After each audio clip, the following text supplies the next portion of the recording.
A ver, vamos a pararnos a pensar un momento en algo que usamos todos los días, casi sin darnos cuenta. Las letras, el abecedario. Parece que ha estado ahí desde siempre, ¿verdad?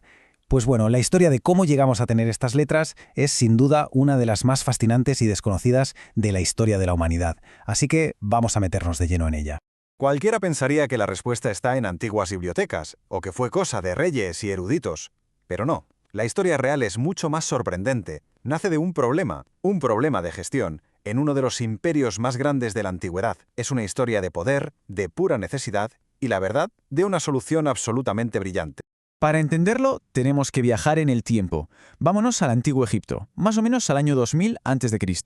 Allí, los faraones son todopoderosos, sus ejércitos no paran de conquistar territorios, pero con cada victoria les surge un problema de lo más práctico.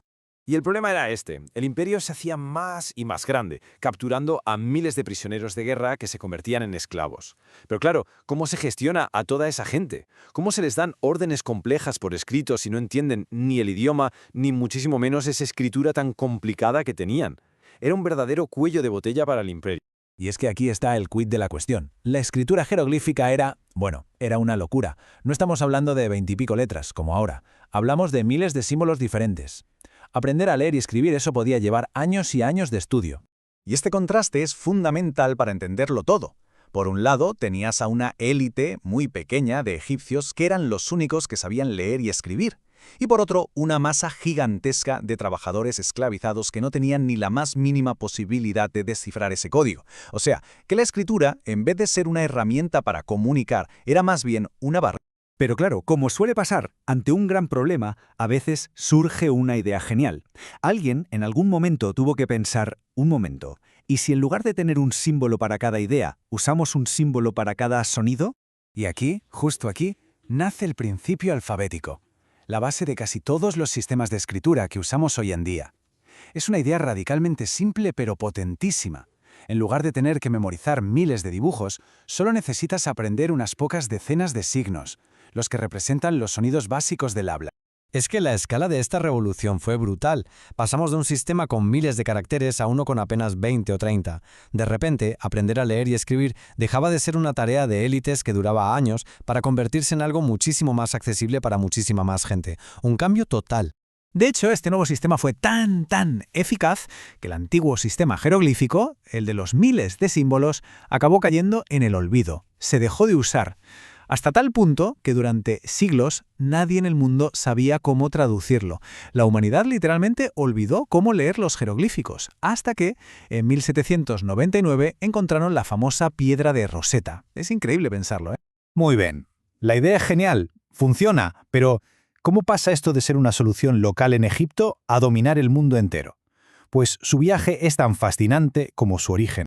Aquí viene lo más curioso de todo.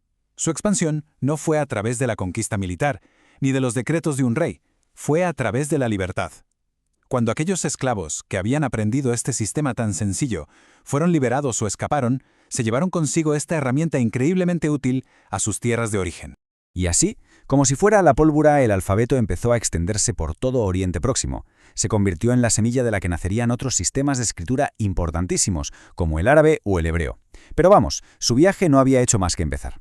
Y ahora entran en escena unos protagonistas clave que le van a dar el empujón definitivo. Para que esta idea dé el salto al Mediterráneo y llegue a Europa, tenemos que hablar de un pueblo de comerciantes y navegantes excepcionales. Los fenicios, esta gente eran los grandes conectores del mundo antiguo. No eran un imperio militar, eran comerciantes. Viajaban por todo el Mediterráneo en sus barcos y con sus mercancías, claro, llevaban también la cultura y las ideas. Y una de las ideas más potentes que transportaron fue precisamente el alfabeto. Lo que pasa a continuación es como una carrera de relevos a lo largo de la historia. Los fenicios le pasan su sistema a los griegos. Los griegos lo ven, les encanta y lo adaptan a su propia lengua. Y más tarde, los romanos hacen lo mismo. Cogen el alfabeto griego, lo modifican un poco más y crean la versión que se va a convertir en la base de la escritura para todo el mundo occidental. Y así, después de todo ese viaje, llegamos a hoy, a las letras que estamos usando ahora mismo. Porque esa larguísima historia de faraones, de esclavos, de comerciantes y de imperios sigue completamente viva cada vez que escribimos o leemos algo. Nuestro alfabeto, el que usamos para escribir en español, es un descendiente directo de aquel alfabeto romano.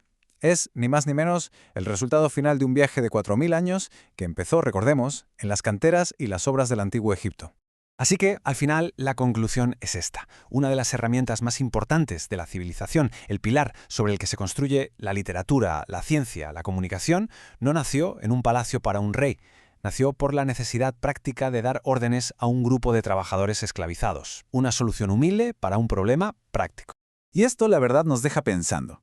Si la base de casi todo nuestro conocimiento escrito nació de una simple necesidad de control, ¿cuántas otras herramientas que definen nuestro mundo tienen unos orígenes igual de humildes y sorprendentes que hemos olvidado por completo?